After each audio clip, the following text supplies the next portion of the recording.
Hello guys, Benados Kenya hapa. Nikitumai mko poa, mko salama, Mwenyezi Mungu kawajalia neema kubwa kubwa na nyama ndogo ndogo. Karibu tena. Kwa kawaida kwa sisi wanadamu kuna vijitabia zingine huwa tunatamanizana kuviona, ambavyo kiukweli kabisa tunajua haviwezi kuzikaonekana. Na maanisha nini? Kwa wale tunaowapenda ama wanaotupenda sisi, kuna vitabia zingine hivi hazikai sawa, kiasi ya kwamba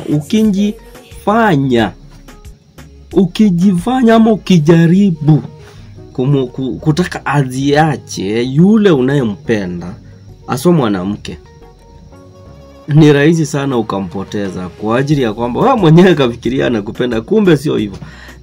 Na maanisha nini?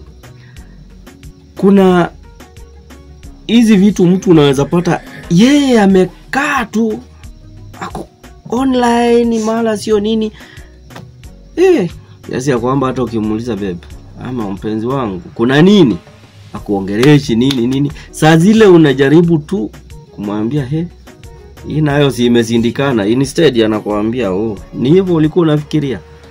Sawa, beta tuachane, sababu akupendi ama yeye mwenyewe hayuko vile ulikuwa unavyofikiria wewe, eti anakupenda, kumbe hawezi hata kujizongesha. Ajaribu kusema nini?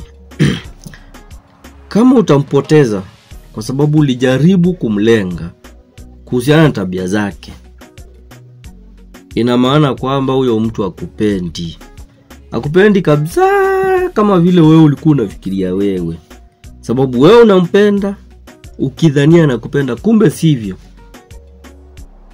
Naweza nikakushauri ni vizuri kama ashaondoka na wewe ukaenda ukatafuta mwingine mwenye ambaye atakusikiliza, atafuata utaratibu wa kwako, atakuamini na mtaishi vizuri.